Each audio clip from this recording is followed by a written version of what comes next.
upang namin ang ating Panginoon. Salamat sa ating mga bisita sa araw na ito ang ating nakasama. At kapatid ni Steven Gusto.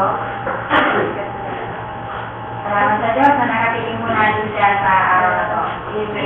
At nakumpleto ulit tayo ngayong araw na ito mula nakaraang susunod rin na linggo ay hindi tayo ulit kumpleto. Pero salamat na tayo pa rin ay tinutulungan ng ating Panginoon at na tayo punta, tayo ay patuloy pa rin nasamahan ng ating Panginoon. Dahil lahat ay tumayo at alimutan ng ating mga Biblia. Ito sa 1 Samuel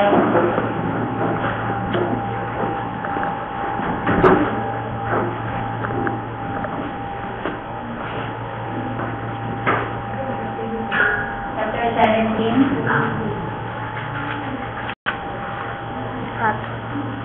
verse 14 to 46. Basahin mo natin salita. At pinangan niya ang kanyang tunggod sa kanyang kamay at pumili siya ng 5 matinis na bato mula sa batis at ipinilit sa supot na kanyang dala sa makatwid bagay sa kanyang supot pastor at ang kanyang pagilagpot ay nasa kanyang kamay at siya lumapit sa Filisteo. At nagpatuloy ang Filisteo at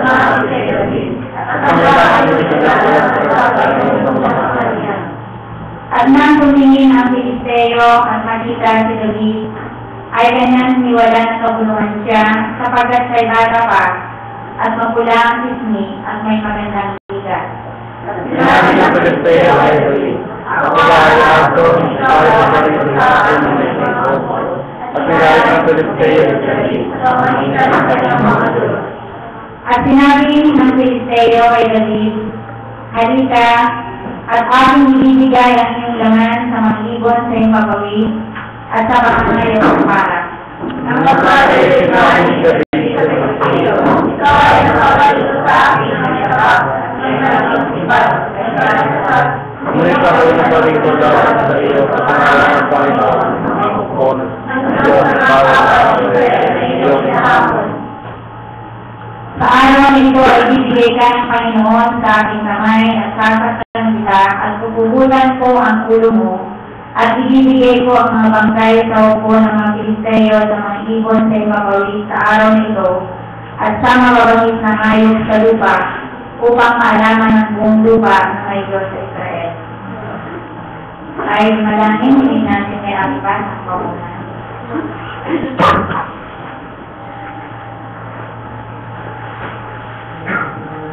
Ama namin Diyos, banal at mga Panginoon sa lahat.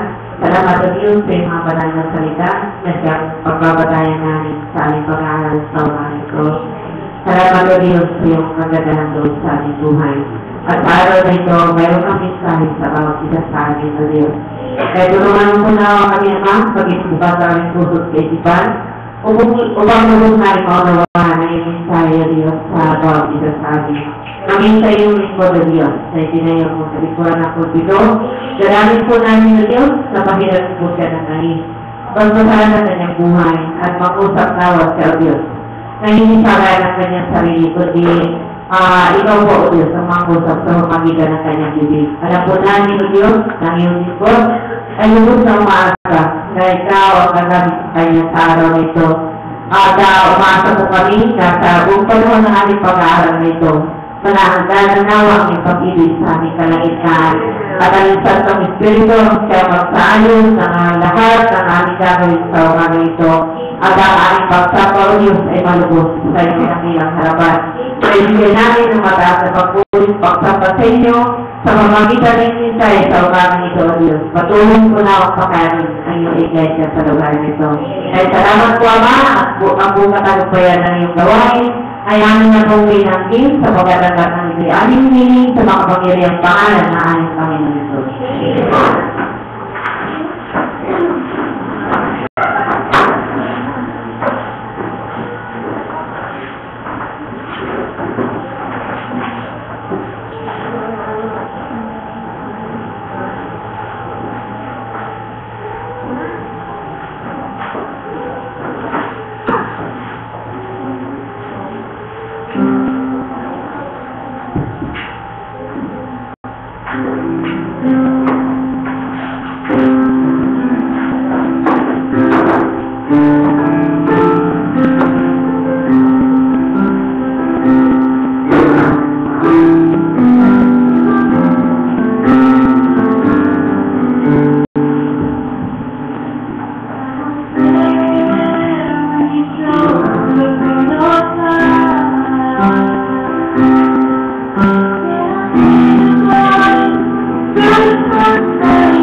Ito nga po sa istorya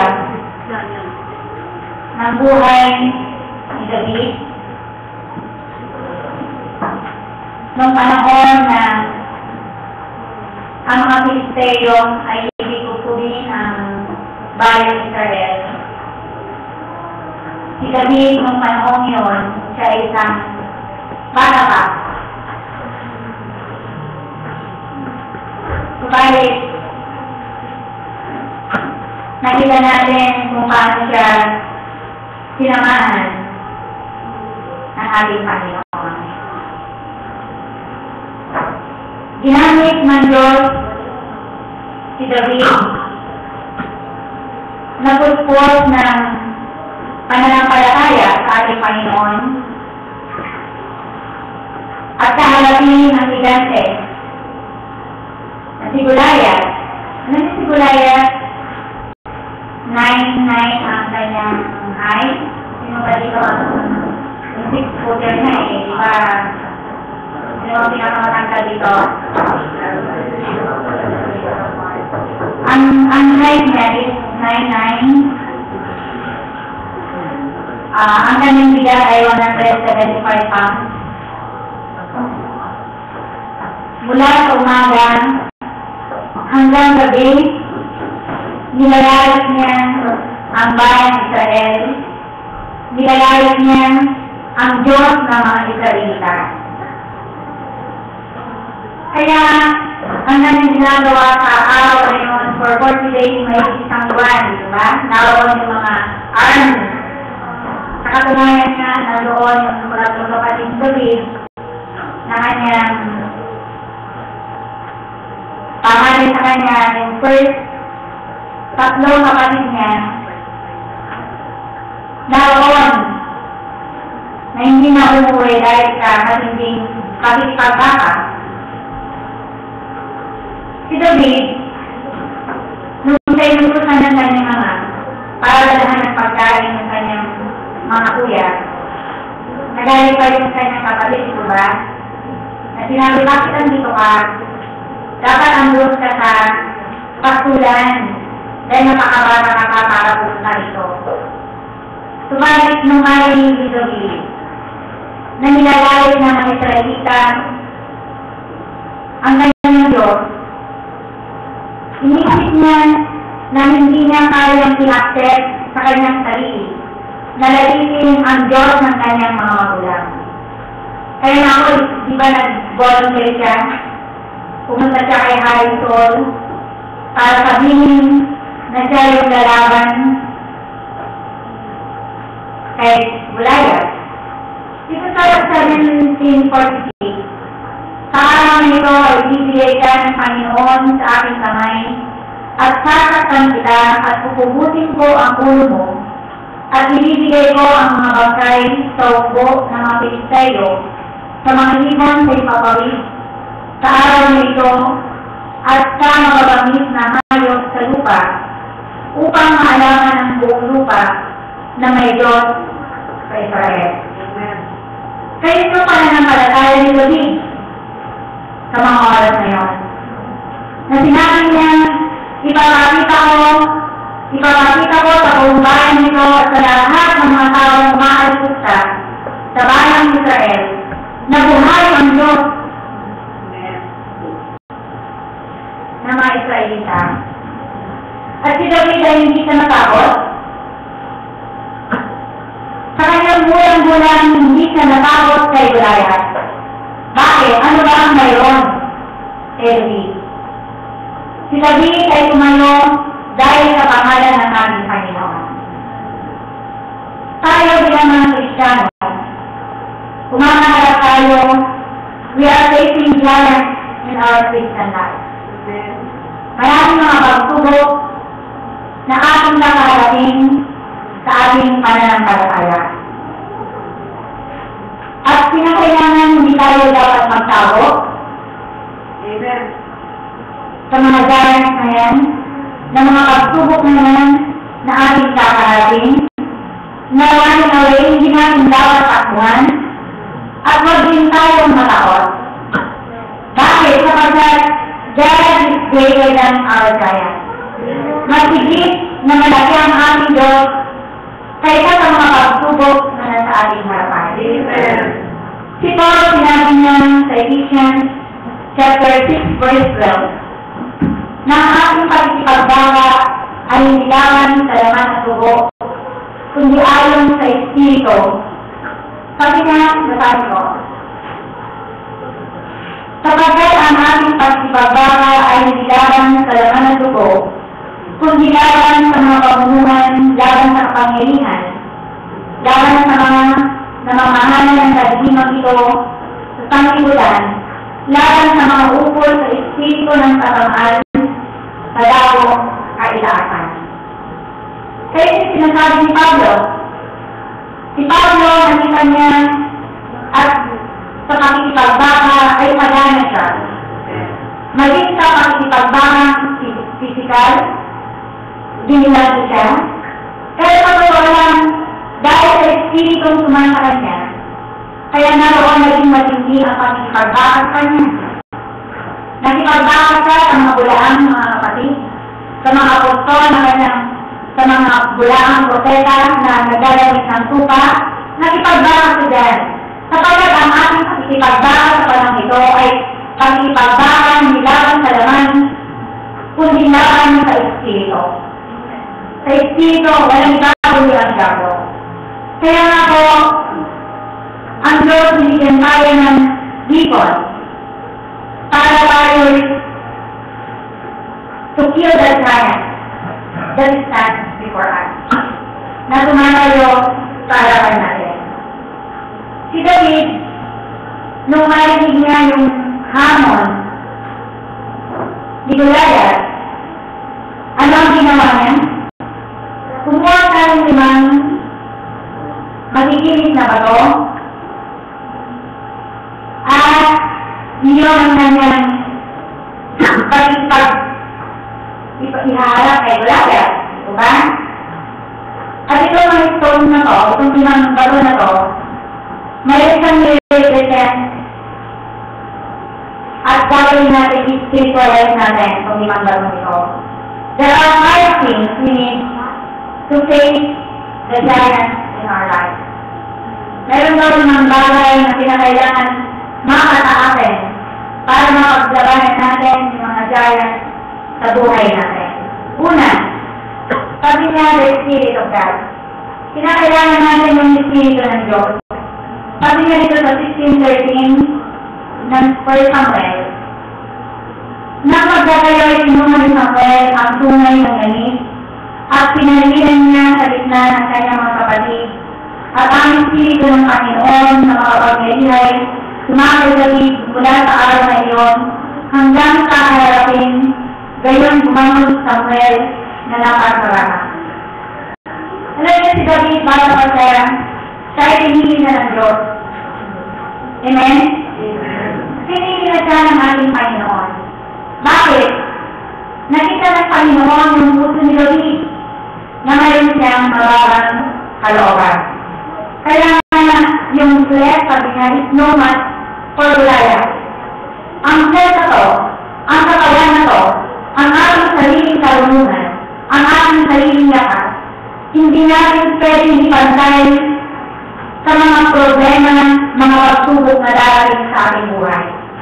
Hindi natin kaya, mga kapatid, na makikipagbaga tayo laban sa makipagtayo tayo sa isang tao na guspos ng kaliliman ng kanyang puso. Hindi natin kaya yung bagay na yun. Sapagkat ang labanan ito bilang mga Kristiyano ay ang makikipagbaga spiritual. Ang labanan ito, si David, hindi niya kaya makipag-match kay Goliath, diba? Di ba mas mo yung nakakaliit na bata? Doon sa nakakalaking magdirigma, na matagalang panahon na magdirigma, inaharap mo doon, hindi bless ang labanan ito. Napakalaki ni Goliath. Ikukumpare mo si David sa iyong kaisipan, hindi na kayang gagawin si Goliath, diba? Pero nakita po natin kung paano ang magsipagbakan nito, yung mga army, sa totoo lang, sabi niya, they are all occupied sa mga strategies ng mga Palestina, yung mga Palestina kalaban nila.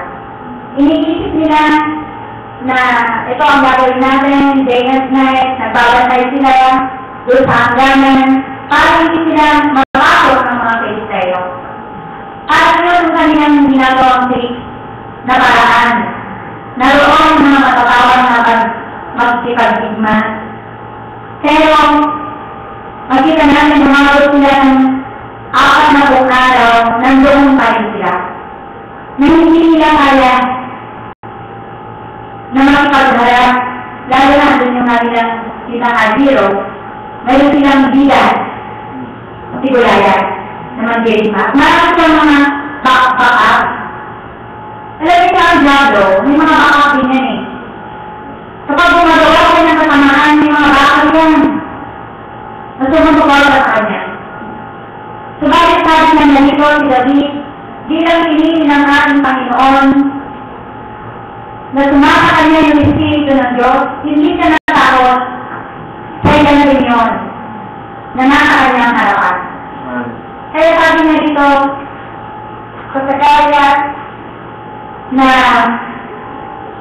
ang Espiritu ng Diyos, sabi niya, hindi iyon ang sumasarang mga anak ng Diyos. Zacarias chapter 4 verse 6.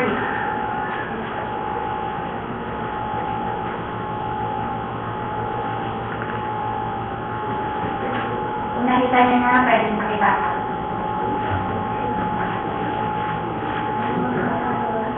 Pagmamili siya yung sumagot at nagsalita sa akin, nagsasabi, ito ang salita ng Panginoon kay Zerubbabel, na sinasabi, hindi sa pamamagitan ng kalakasan ng iyong kapangyarihan, kundi sa pamamagitan ng aking Espiritu, sabi ng Panginoon.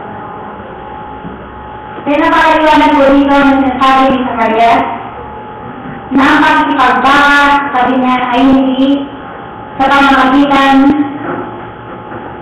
ng kalakasan ng kapangyarihan, kundi sa pamamagitan ng aking Espiritu, sabi ng mahubo. Kaya mga ginagawa ng pagbago ito, hindi natin kaya ang Espiritu ng kalakasan, kundi kailangan natin ang Espiritu ng Diyos upang tayo magtagumpay sa dalahan ito. Yun din ang naging kasama ni Haring David nung siya ay umarap kay Goliath. Ano ang ginawa sa kanya nung siya ay aharap na kay Goliath na sinutan siya ng mga torbante, pinagdalaw sa kanya ni Saul. Gusto na ito, yung gamit ko sa pag-ipag, magbibigay sa kanya eh. Pero nang ginawa ni David, sa verse 38 and verse 9, at pinanggataan ni Saul David ng kanyang mga sandata at kanyang nilagay ng torbanteng tanso sa kanyang ulo at kanyang sinugan siya ng isang baluti sa katawan at ibinikit ni David ang tabang niya sa kanyang sandata at kanyang sinikman niya noon sapagkat hindi pa niya natitikman. At sinabi ni David kay Saul, hindi ako makakayaon na dala ko ang mga ito sapagkat hindi ko pa natitikman ng tao at tao ng lugar ni David sa kanya. Kaya sinutan siya, sabi niya hindi ko kaya ito. Napakabigat eh, bilis niya.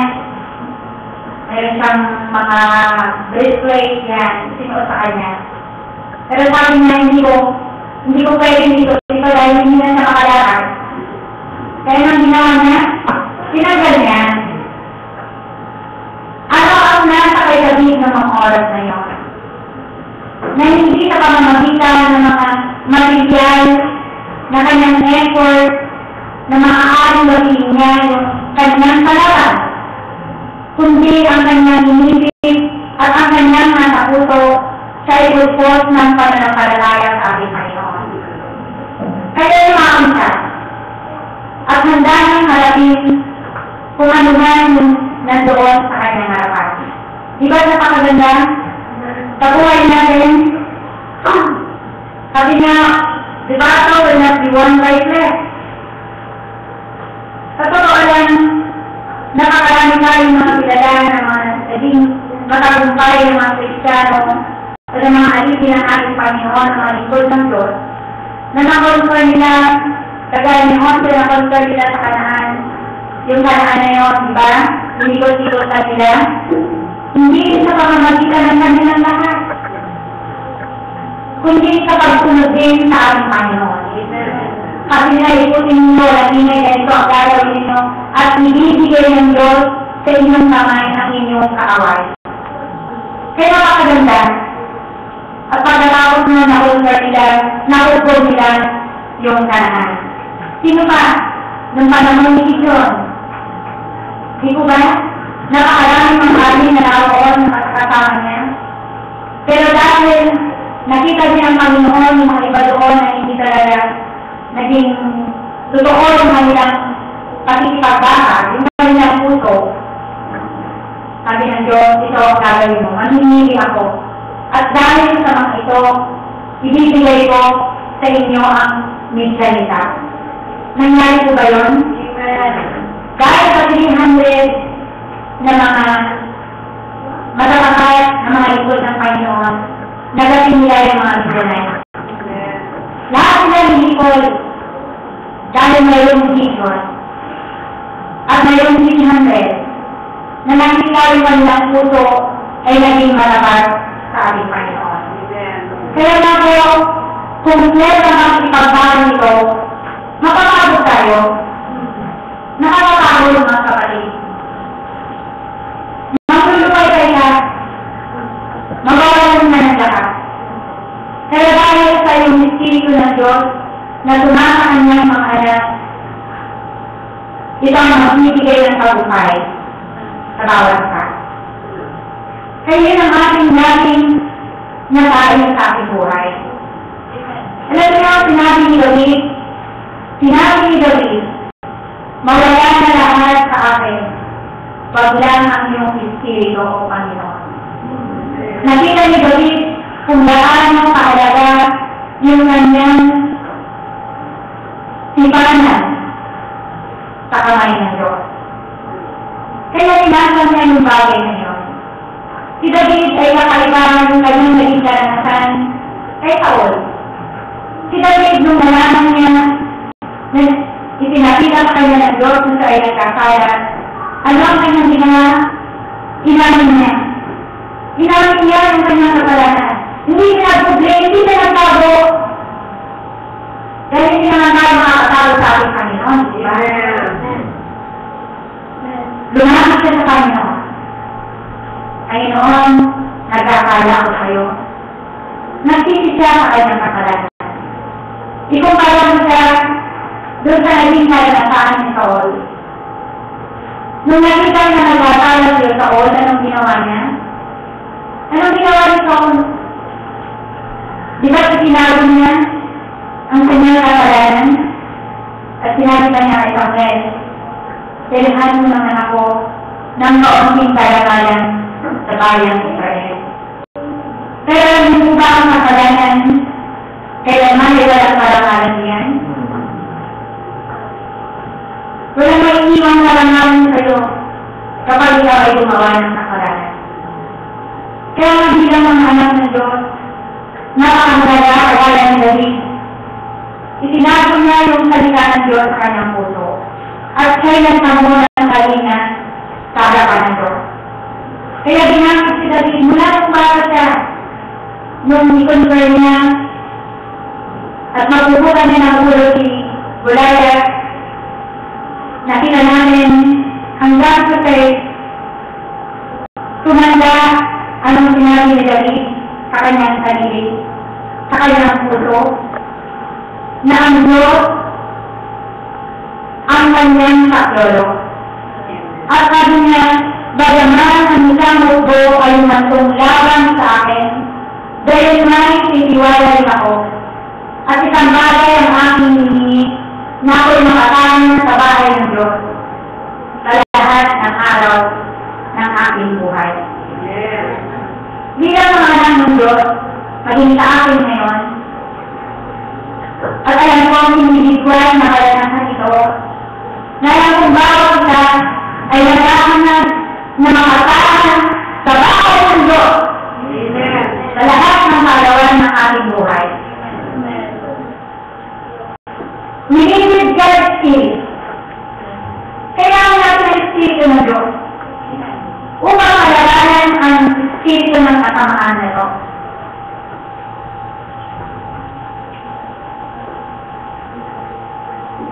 Kaya nalito, we don't need the methods of man. Sa ating pakikipagbaka, hindi natin kaya ito. Mga kapatid, ang Espiritu gumagaya lang. At ang talagang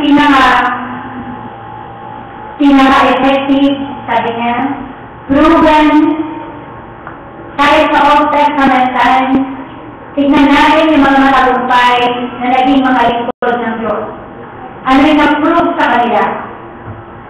The prayer of faith. ang panalangin ng pananampalataya. Kapag isang Kristiyano, malapit siya sa Panginoon sa pananalangin, lagi kang may ugnayan sa Diyos. Makita mo na hindi mo makikita na siya'y manlubaybay sa kanyang pananampalataya. A prayer of faith na mayroong pananampalataya, ito yung nagbibigay ng tagumpay sa bawat pakikipagbaka na ating kakaharapin. Baka ka man o matanda ka man, ito ang hindi natin dapat walalin sa ating buhay. Ano pananalangin? Ang pakikipag-usap sa ating Panginoon. Mga kapatid, sabi niya, problems are giants in our lives. Kinakailangan natin mayroon tayong contact to the throne of grace. Patrono ng nakabagan ng ating Panginoon. Alam niyo, ang ating Panginoon, hindi niya tayo umiligtas sa kasalanan para tayo bumagsak. Tulad mo, ayaw niya yung bagay na yun.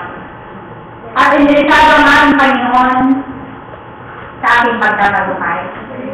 Bilang kanyang mga anak.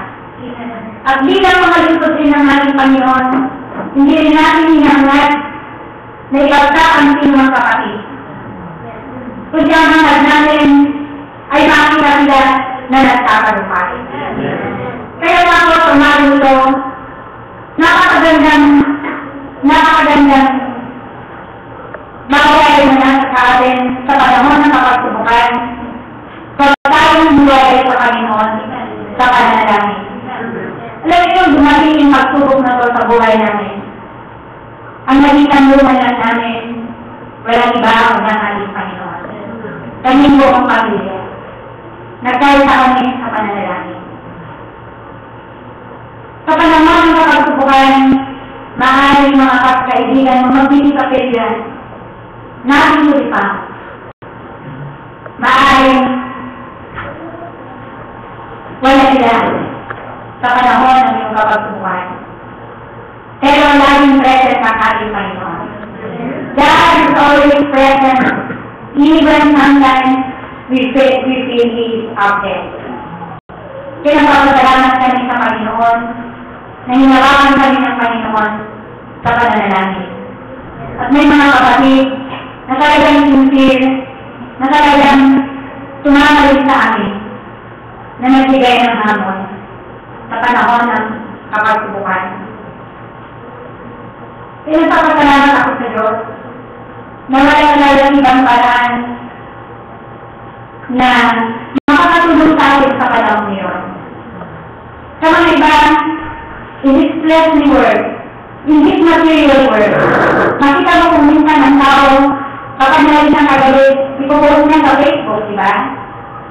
O kaya kung nalang isang sakit ng loob, ipopost mo doon at makakuha siya ng maraming simpati. Kaya salamat sa aking Panginoon, the Spirit that controls our heart. At ang ginawa namin, bagamat namin malayo sa isa't isa, ang ginawa namin, lumalangin sa Panginoon. At hindi naman na kami pinabayaan. Kaya sinagawin ng Panginoon sa bawat isa. Si David ang kanyang naging kalakasan, alam niya na nasa kanyang Diyos. Kapag alam mo na ikaw ay nasa Panginoon, hindi manlulubay-bay ang iyong puso. Hindi kayo matitinda. Alam mo nung nakita niya yung gulaya si David, sabi niya, ito isang ito yan. Yan yung naman niya sa akin. Hindi ka dito kukunin kita, ipapakain sila sa mga ibon, di ba yun ang sinabi niya?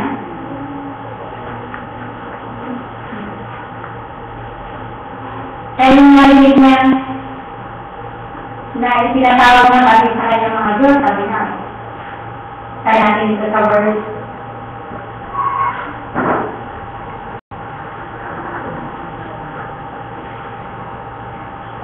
At sinabi ng Spirit sa iyo kay David, halika, at aming ibibigay ang iyong laban sa mga ibon, sa iyong papawid, at sa mga hayop sa paran.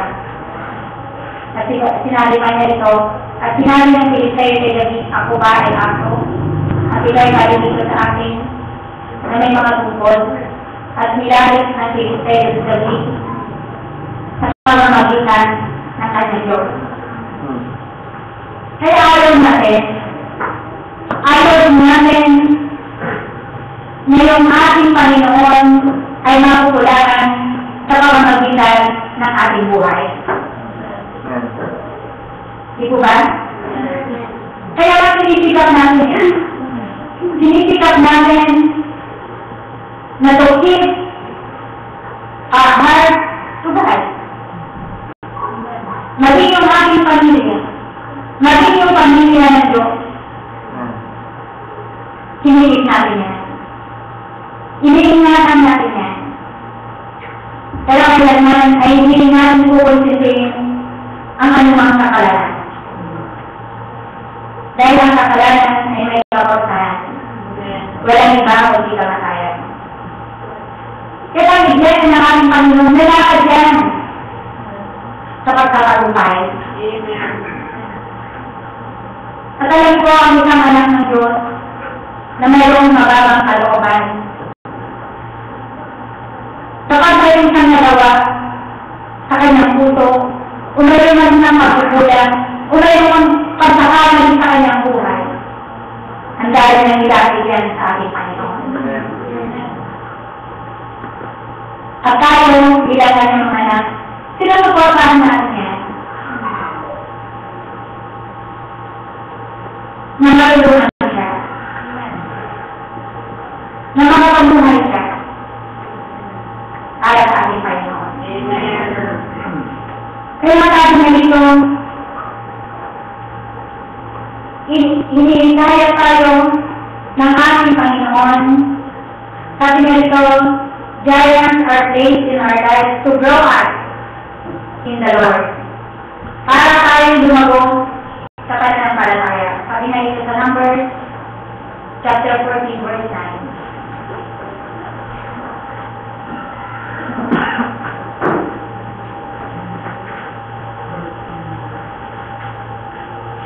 Huwag lang kayo magmagsiklaran sa Panginoon, ninawawag sa bayan ng lupain yun, sapagkat sila'y sinabay sa atin, at kanyang kalinga ay nilayo sa kanila, at ang Panginoon ay sumasa atin, huwag kayo matakot sa kanila.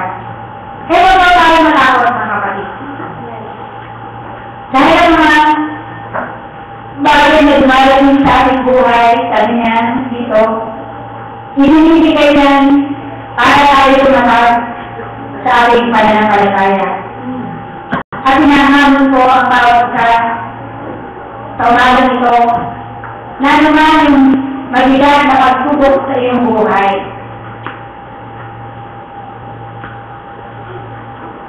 Ibigay mo yung giants mo sa Panginoon. Ibigay mo yung kabigatan sa iyong puso. Ibigay mo ang pagkakawad sa iyong puso. Ano mang kapalitan yan? Ano mang sakit na ginawa sa'yo? Ilawit mo yan sa Panginoon. Amen. Dahil hindi tayo iligtas, hindi tayo inuhay, hindi tayo pinagkalooban ng Diyos ng pananampalataya ito para tayo ay magapi ng kalakan. Kung ibinigay na yan, sa lalong nila itibay, sa lalong nila tatakag, ikanilingin ng iyong pananampalataya. Mapalad na tayo. Mapalad tayo kapag dumating ang mga pagsubok sa buhay natin. Makikilala mo kung sino talaga yung Diyos na iyong pinaglilingkuran.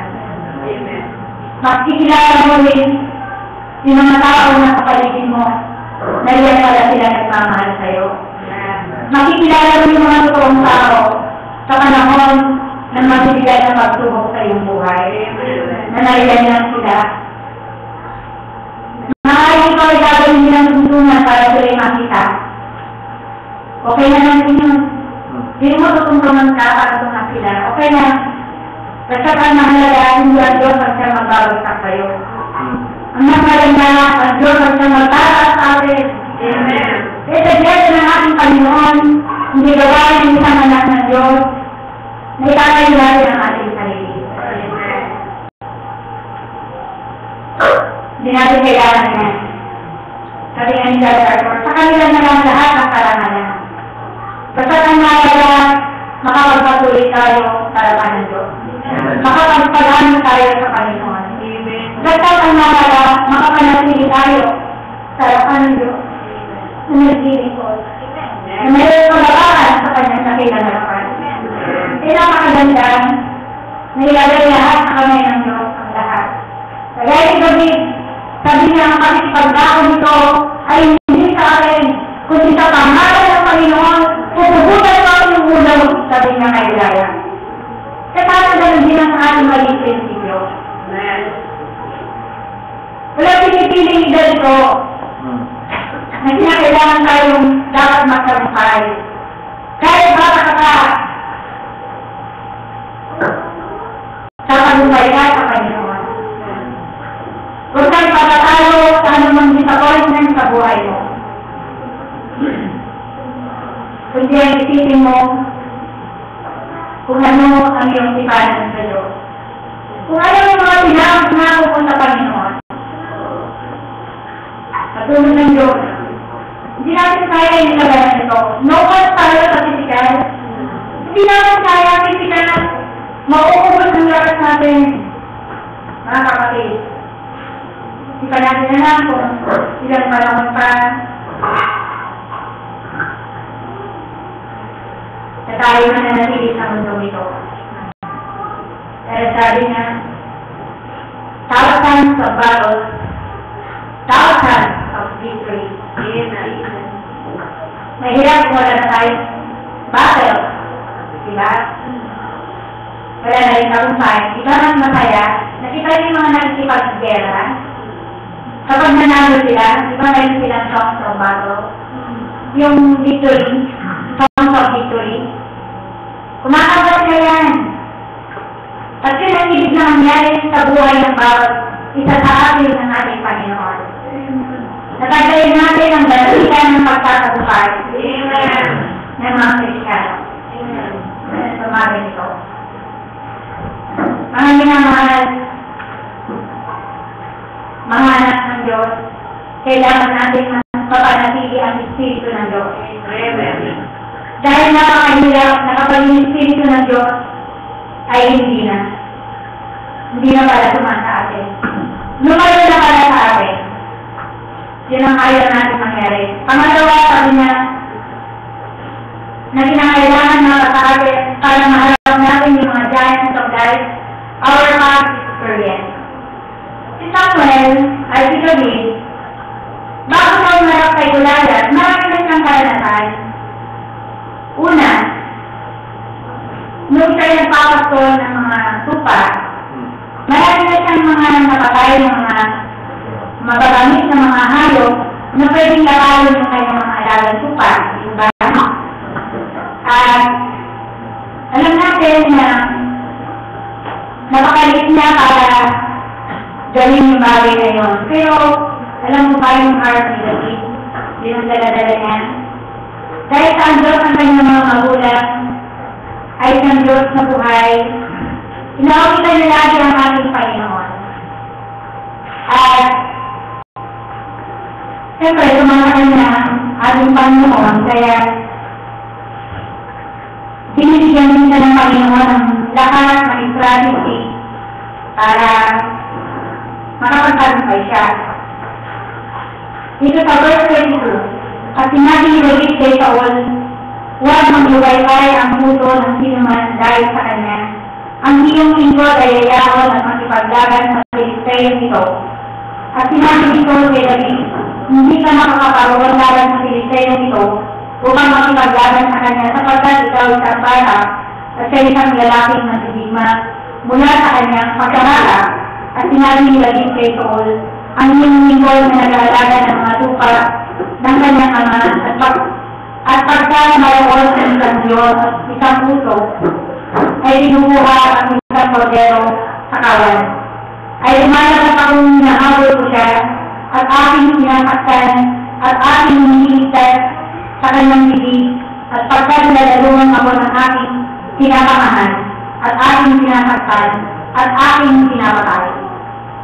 Ay ito na naging naman ni David, na sa kanyang sarili sabi niya, ito lang nag-alaga ako ng mga lupa at ganito yung ginawa ng Panginoon sa akin. Yung mga alaga ko ay aking silang nire-rescue. Tinutulungan ako ng Diyos.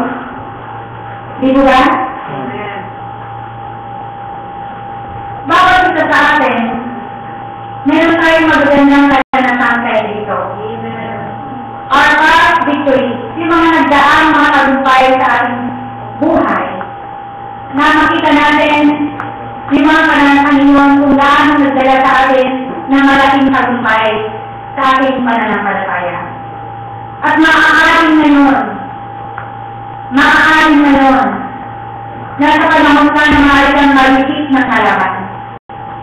Nangyayari ang diablo na maaaring sinutok ka na hindi ka na magpapakulong. Isipin mo yung mga nakaraang panahon kung paano kang sinamahan ng Diyos. Kung paano kang sinulungan ng ating Panginoon. Yun ang yung tignan. Yung mayaman mong karanasan kay Kristo. At huwag tayong pagdadalagan ang mga gawa ng kalaban. Makipaglaban tayong masikat. Isalayan yung ating buhay. Isalayan yung ating kaluluwa. Kapag nakaamak yan, ayaw natin na sigado ang pagiging masaya, pakikipagbangan ito. Itignan natin ang ating pagiging sa Panginoon tayo. Sa Panginoon tayo sa ating buhay. Dahil andyan ang mga banal na Diyos. Andyan ang mga tunay na lingkod ng Panginoon. Na nagnanasan na siya makatagumpay ng bawat isa. Di po ba? Yun ang puso ng Diyos na makita mo nagkakagumpay ang iyong kapatid. Eh sabi na ito, give to Jesus your life. Ibigay mo yan sa Panginoon. Alam mo, mayroon ng malabot na puso. Ang mga anak ng Diyos na mayroong tender heart. Maliban na lang kung pinasigat mo na yan. Pero, una pa lang, lumaki tayo pagsisising, meron na tayong mababang kalooban. Alalahanin mo si Cristo, nung siya yung nangaraw sa krus ng Kalbaryo, kung paano niya pinaharap ang samanas na kanyang kalaban, di ba? Ang daklaw sa Calvary. Kung ano yung nararamdaman niya habang nandun siya na nakapakot sa krus, napakarami na nangyayang kalpayan. Nung siya nag-fight ng 40 days and 40 nights, di ko ba, nalamin sa kanya, sinutok ko siya, napakarami yung spirito na dumating sa kanya, habang siya ay nag-aayuno. Pero ang sinabi niya, humayo ka sa kanan. Nagtagumpay siya. Ano pa rin mga nagtagumpayan ng ating Panginoon? It was not the first time when God fasted 40 days and 40 nights. When Judas Iscariot told me, at itinagkalan ko siya ni Judas Iscariot.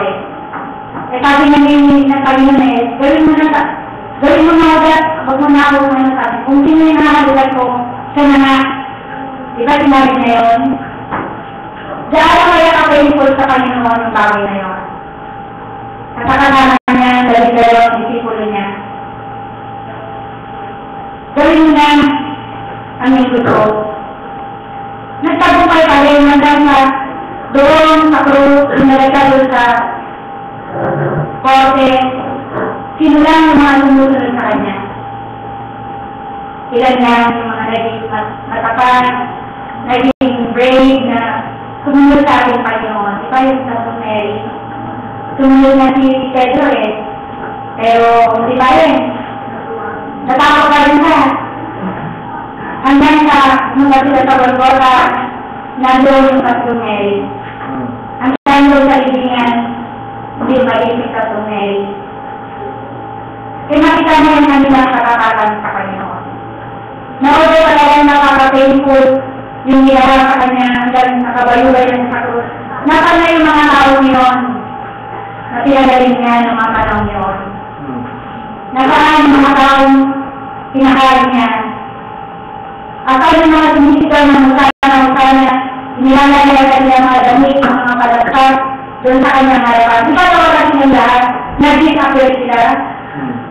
Pero nakita natin, yung victory na ating Panginoon, doon sa krus ng Kalbaryo, sabi niya, katawarin mo sila, hindi nila nalalaman ang kanilang ginagawa. Nagtagumpay siya. Para kayo at para sa akin sa mga ito. Kaya rin na magtagumpay laban sa kasalanan. Sabi mo na ito.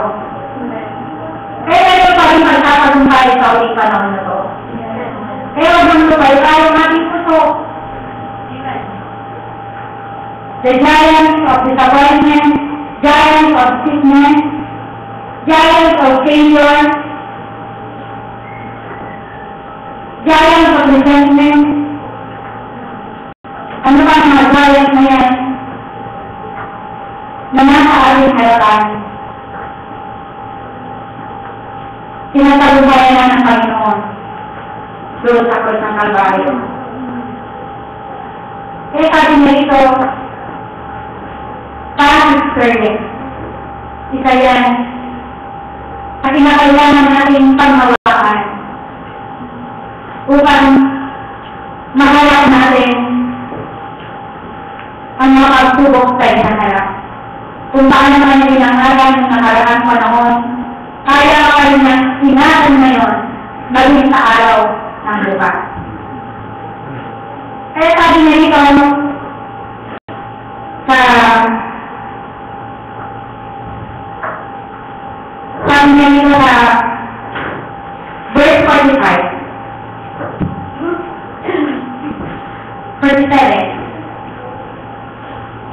Napagaya sinabi na David sa Filisteyo, ikaw ang napapaito sa akin na may tabak at may malaking sibad at may alakap.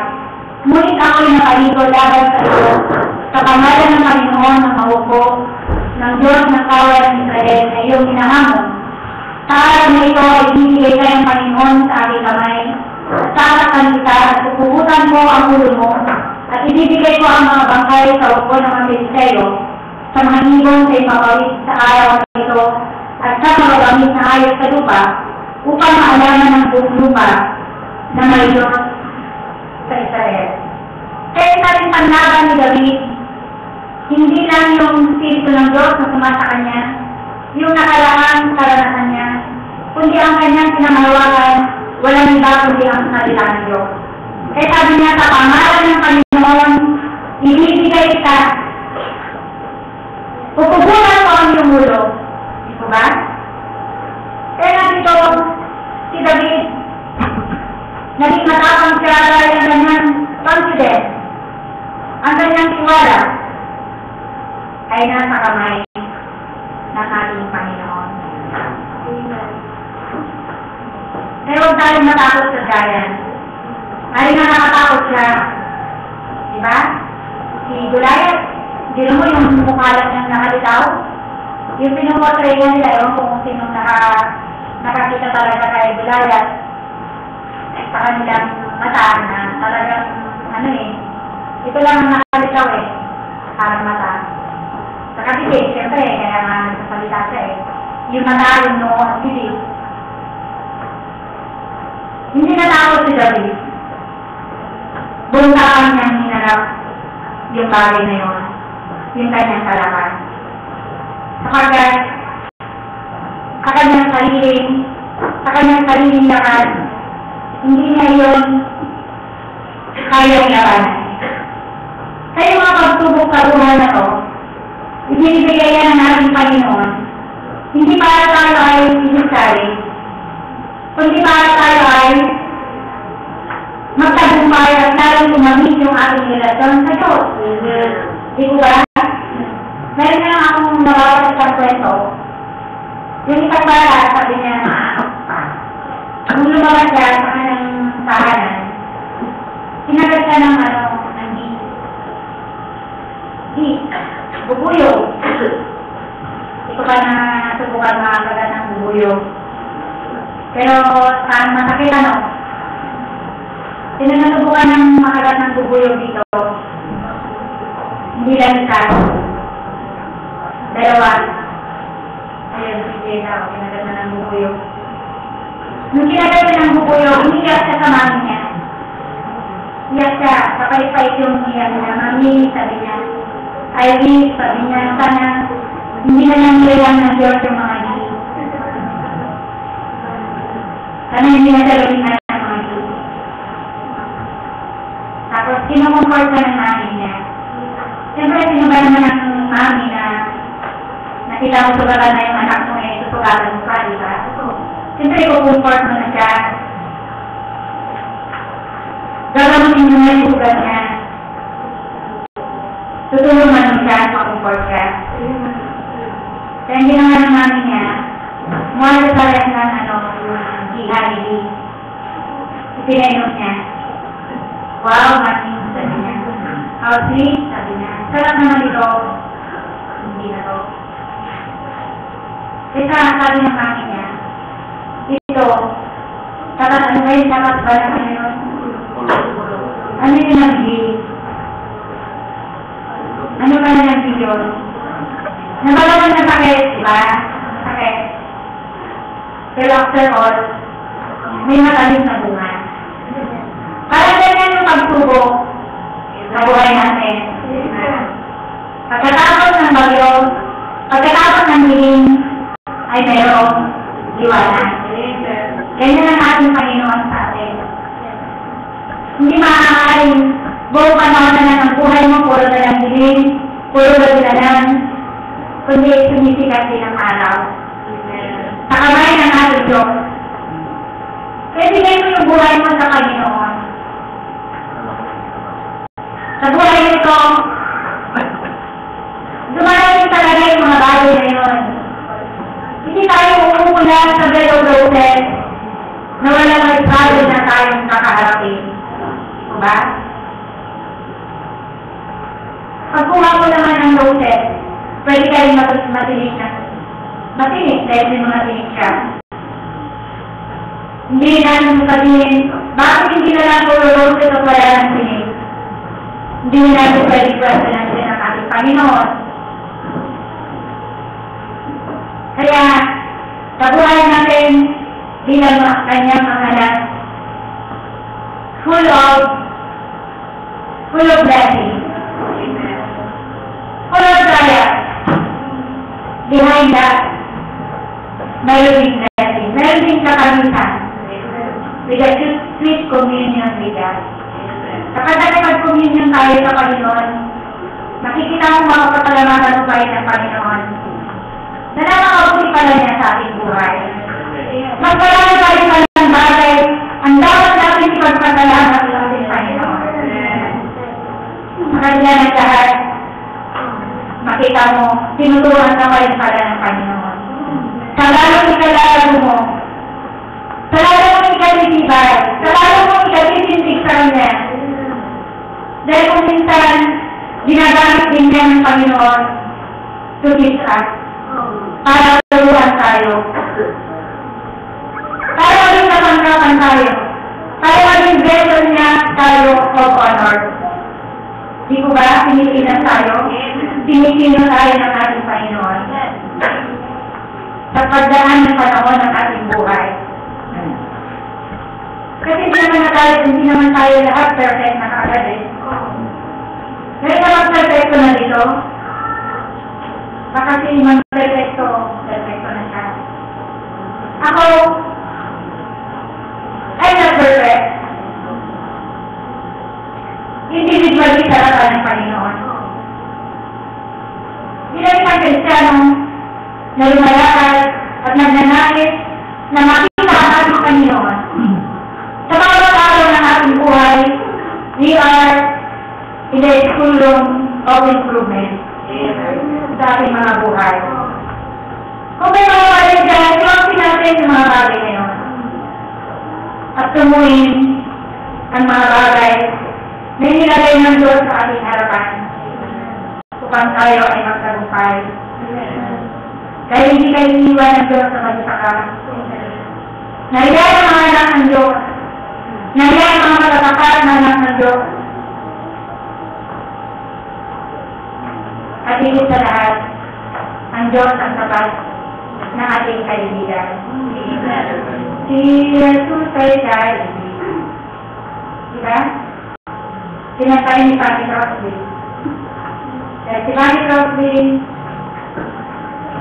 siya rin ay sa kabila ng kanyang kalagayan, inindaris din siya ng Panginoon na patuloy na mamuhay para sa kanya. Bakit daw sabi niya, ayun pinag-aralan na natin the Word of God, na sinabi ni David na ang iyong mga salita o Panginoon, ang siyang itatago ko sa aking puso, at ini-meditate, sabi niya in my meditation. 119, verse 97. O gaanong hiniibig ko ang iyong kautusan, siya kong bumita buong araw. Kaya yung character ng David yung salita ng Panginoon, yun ang kanyang laging binubulay-bulay sa araw at gabi. Not in our own words, but the word of God that was hidden in our heart. Kaya nga, ito yung naging kalakasan ni David. Kaya sabi niya, nandito ka na nandigma, pero ako nandito ako in Jesus' name. Diba? In Jesus' name. Pwede natin palayasin ang kalaban. Sa pangalan ni Jesus. Kaya hindi siya mapagwawag sa buhay ng isang Kristiyano. At pangapat po sabi niya, a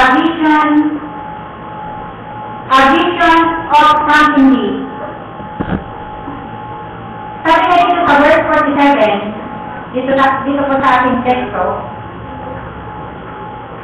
at upang maalaman ng buong kapisanan nito, na hindi nag-iigas ang Panginoon sa pamamagitan ng tabak o ng sibay, sapagkat ang pagbabago nito ay sa Panginoon at ibibigay na kayo sa aming kamay. At nangyari ng buwano ng Filisteo, ay tumulong at lumapit upang salubungin si David, na si David ay nagmadali at tumakbo sa dakong kawal upang salubungin ang Filisteo. At isinuot ni David ang kanyang kamay sa kanyang tupot at kumuha na roon ng isang bato at inilagpot at tinamahan ng Filisteo sa noo. At ang bato ay bumangong sa kanyang noo at nabuwal at napatubanog sa lupa. At kung babasahin natin doon sa verse 54, hanggang verse 54 doon, hinabol pa nila.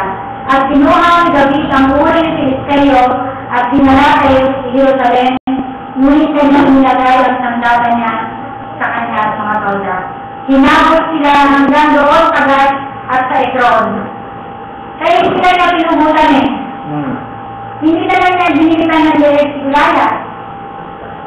Hinabol pa niya sila lahat ng mga kasakasama ni Goliath. Kaya dahil ang ibig ng Diyos na gawin natin sa mga pagsubok na yan, kailangan huwag natin hahayaan na makagapita siya sa atin. Mayroon tayong determinasyon na hawulin siya, na gawin siya. Tumikit. Alam niyo si Diablo, kung minsan isang tao, at sabi natin, gaano man siya kasama, meron pa rin nakatagong kabaitan sa kanya, di ba? Meron pa rin konting kabaitan. Pero, si Satanas, kahit kapiting na kabutihan, walang naliliwan sa kanya. Kaya mag-ingat tayo sa Diablo. Tumagal nito. Sabi dito to Jeremiah 33 verse 6.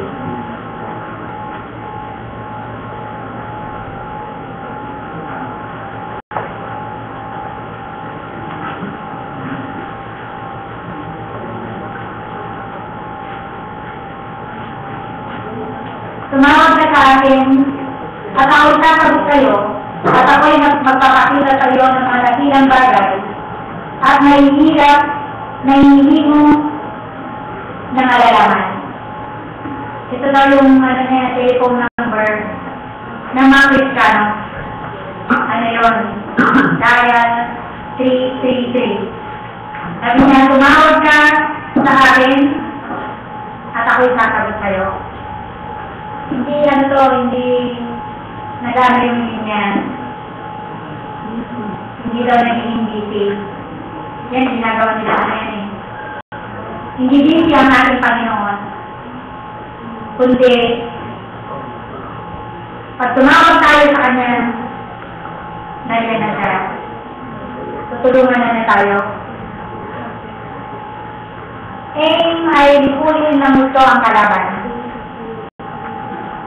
We must continue on attempting these things for God.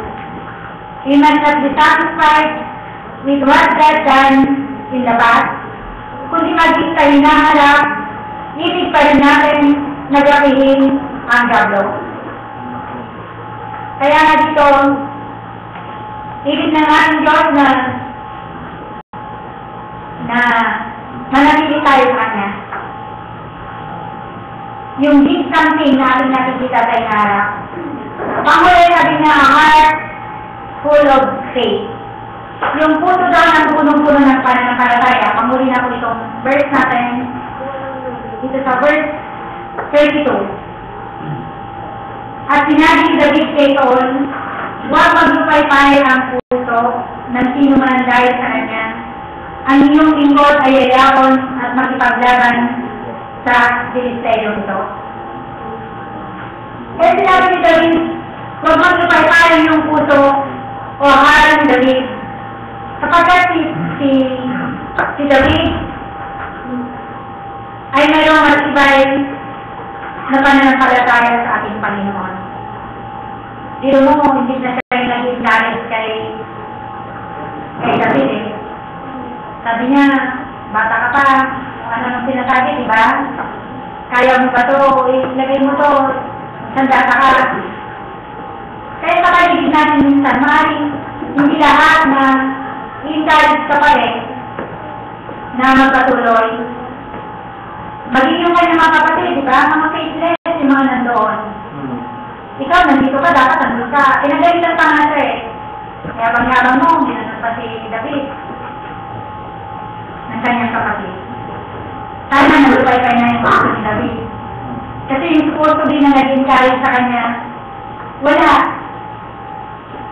Pero anong sinabi ni David? Doon na tuloy-tuloy na verses na yun. Ipinarplay niya kung paano siya tinulungan ng Panginoon. Sa kanyang pag-alaga ng mga tupa, sinamahan siya ng loob. Kaya hindi siya nawala ng loob sa kanyang pagbaka. Saul should be in the face of Goliath. Siya dapat humaharap kay Goliath. Brothers of David had no faith either. Hindi sila naniwala kay David. Lalo na nung sinabi na niya sila laban. David had faith from the beginning of his giant undertaking. Spiritual failure occurs when you hear about the dreams for the future or do not have a heart full of faith.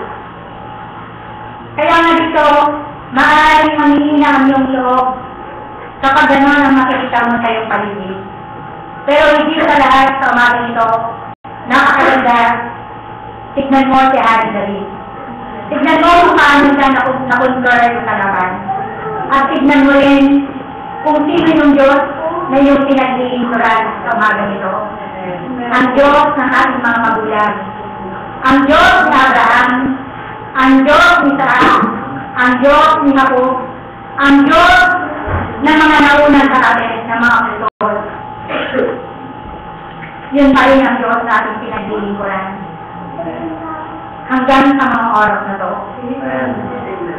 Hinahamon tayo ng ating Panginoon ang pinaka-interesting daw na buhay at naging meaningful na buhay sa buhay na ito ay yung ating kayang gawin fairness na walang takot ang kalaban na walang iba kundi ang diablo.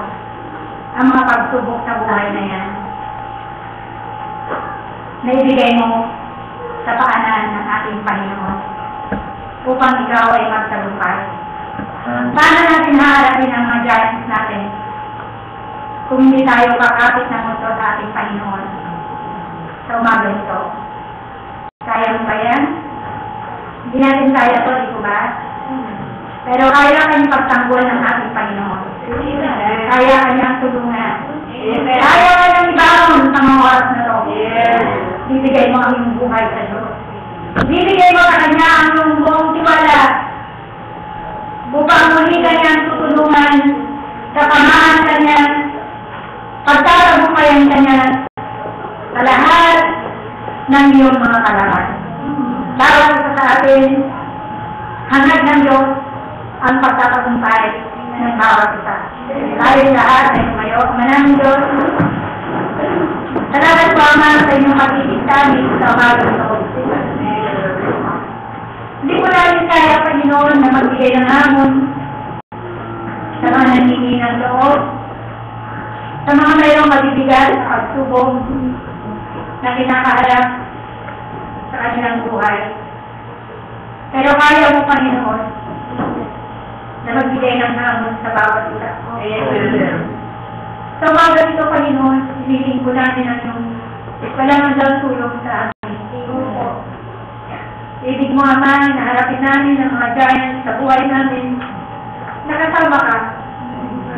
Paano yung mga nakaraang panahon ng aming buhay? Patuloy mo kaming tinulungan.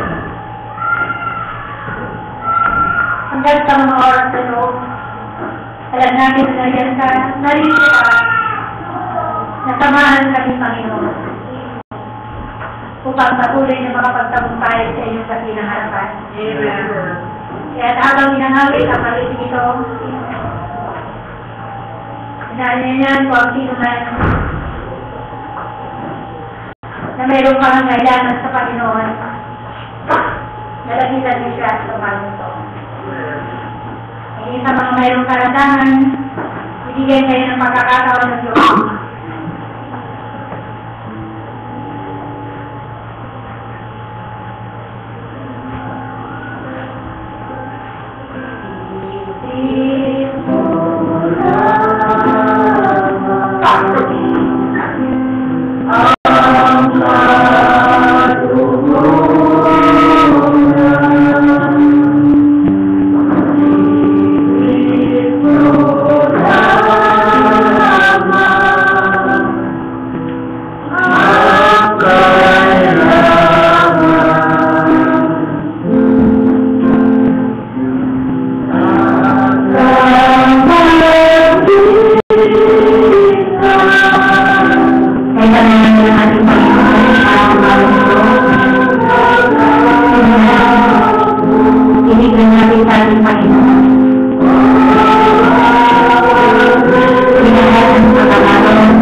Mayroong mga karamdaman